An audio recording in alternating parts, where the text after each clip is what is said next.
Assalamualaikum warahmatullahi wabarakatuh. Puji sinareng syukur panjatkeun kehadirat Allah subhanahu wa ta'ala.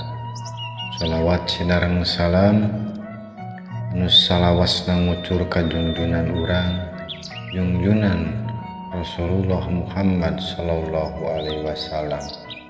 Pamirsa kaum dangu, Sim abdi bade neraskeun deui perkawis anu pembahasan nu kamari.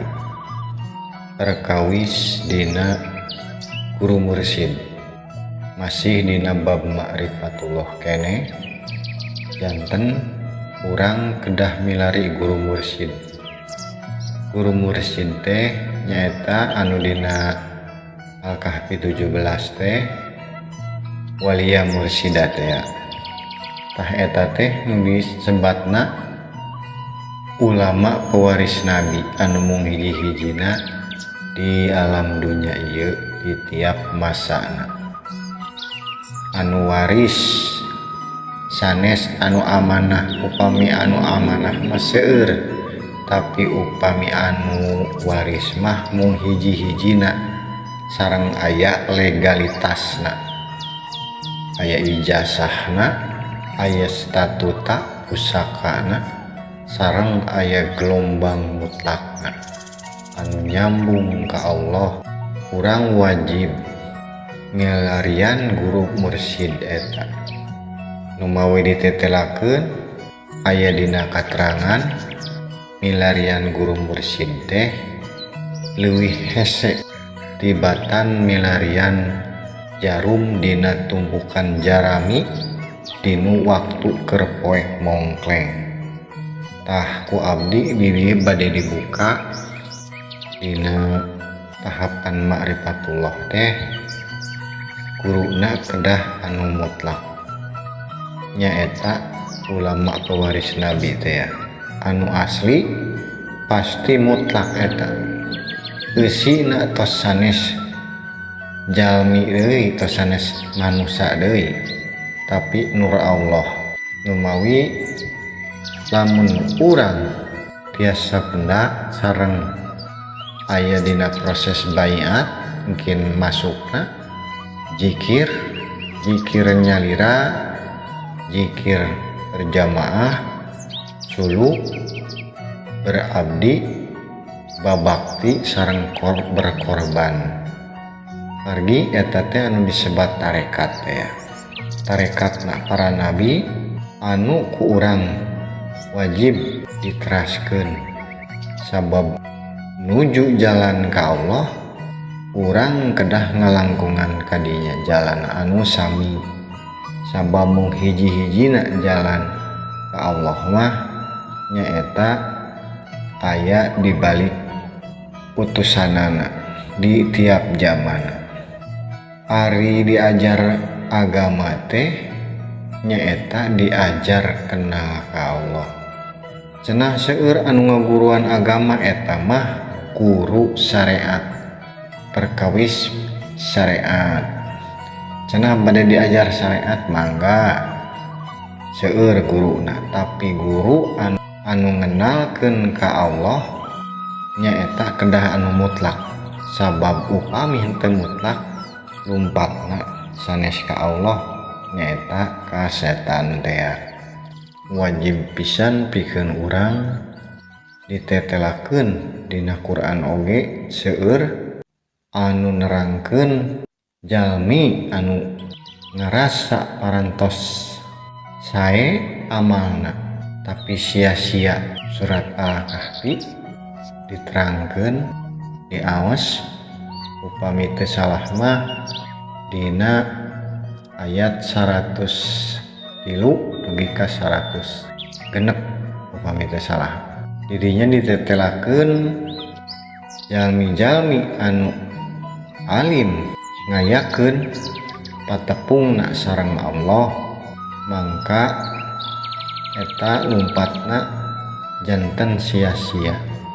Seueur anu nyebatkeun cenah ulah sombong, Sumohon gampil ayu ulah sombong ka makhluk gampil, tinggal urang sopan santun. Tapi anu leuwih bahaya sombong ka Allah. Kunaon disebut sombong ka Allah? Alim kenal sareng Allah. Anu kacida lamun urang alim kenal ka Allah berarti urang sombong. Sabab dina salat oge dina ditetelakeun henteu sah salat urang lamun teu kenal heula ka Allah. Kunaon cenah ku abdi didugikeun kitu? Da emang wajib ku abdi didugikeun, da memang eta kawajiban supados uninga sanes nyalahkeun da emang ti dituna kitu. Cenah menang abdi sanes eta mah abdi mau ngadugikeun ti dituna. Piraku ti dituna kitu ku abdi kedah dirobah supados cocok sareng kahoyong para saderek sadayana. Meureun abdi anu dorakana ngarobah-robah keterangan cenah meuni pait da emang pait. Jalan ka Allah mah kedah ngalangkungan neraka heula. Nya anu disebat jembatan Shiratal Mustaqim teh.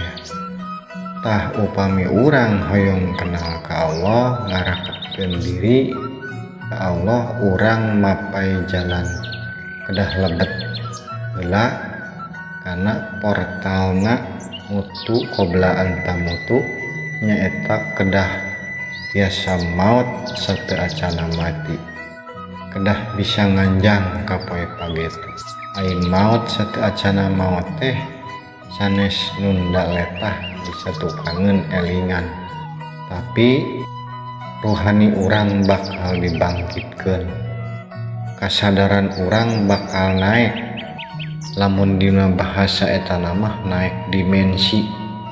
Kasadaran urang disaluhureun akal, nyaeta janten kasadaran rohani. Paningalina dua, paningali zahir sareng paningali batinna hirup duanana. Lamun urang paningali zahir wae jadi paningalina ngan hiji, nyaeta anu disebat anu di akhir zaman teh geuning. Da abdi teh teu raoseun ngadugikeunana bilih kasinggung, nya mangga weh dilenyepan. Dina perkawis ma'rifatullah urang kedah pendak heula guruna, tos pendak guruna urang kudu kumaha? Nya urang hiji kudu ngabaiat, dibaiat nur, dibelah dadana. Dina sejarahna ge diwasuh kolbuna Kangjeng Nabi Muhammad ku malaikat Jibril, dilebetkeun nur iman sareng nur kitab kana kolbu. Nembe disebatna jalmi anu beriman. Engke pembahasanana perkawis iman. Ayeuna mah perkawis baiat heula. Tah upami tos lebet nur Allah, nur iman sareng nur kitab kana kolbu urang, urang bakal asup ke alam akhirat.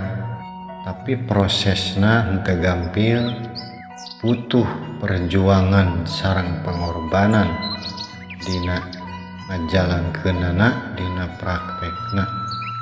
Urang bakal dibersihkeun, proses taholi bakal diseepkeun, anu tadina dosa-dosa urang henteu katingali. Begitu parantos lebet kana dimensi ruhani, urang bakal kataringali dosa-dosa urang anu pohara seueurna. Sabab saat lila urang di luar bumi, urang moal apal aya naon di lebet bumi eta. Lamun urang masih di luar diri urang, acan lebet kana diri urang nu sabenerna. Urang moal apal eusina aya naon wae. Tah dosa-dosa urang teh pohara seueurna. Boh nu dilebet poh nu katingali engke bakal narembongan nyaeta alam di luar diri jeung alam di jero diri urang, di lebet diri urang. Disebatna alam makro sareng alam mikro. Lamun parantos kitu urang wajib mapai jalana ngeureuh nikreuh sanajan bari patih oge dina paribahasana. Gunung oge bakal disahandapeun momoncangan. Numawi kedah taliti ati-ati waspada permana tinggal.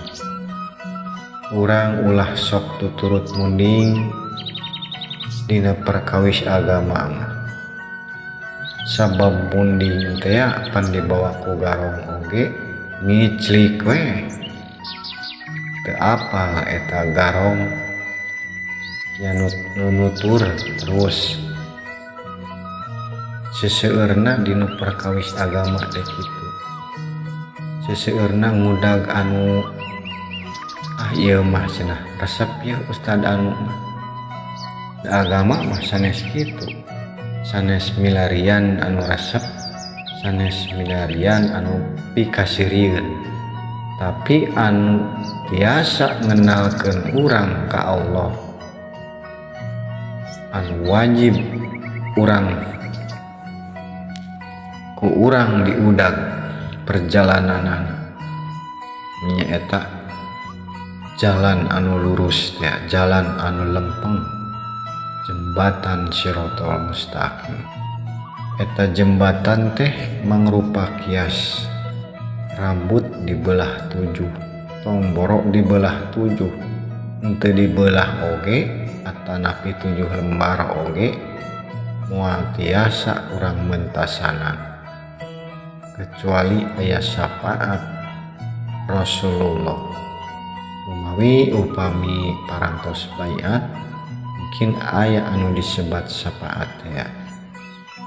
Jadi urang bakal dituntun ku guru rohani pikeun mentasan eta cukang Shirotol Mustaqim teh anu pohara hesena dikiaskeunana ku Kangjeng Nabi.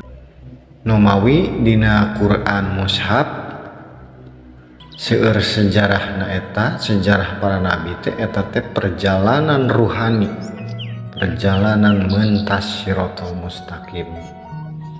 Naikna dimensi kasadaran, kasadaran kahiji, kadua lapisan-lapisan langit disebatna teh. Tapi langit akhirat, sanes langit anu katingal ieu, tapi langit akhirat, langit kasadaran. Sabab mengelapis-lapis rohani urang naik ka luhur, ibaratna sanes ka luhur ka langit kaditu, tapi dimensina anu naik.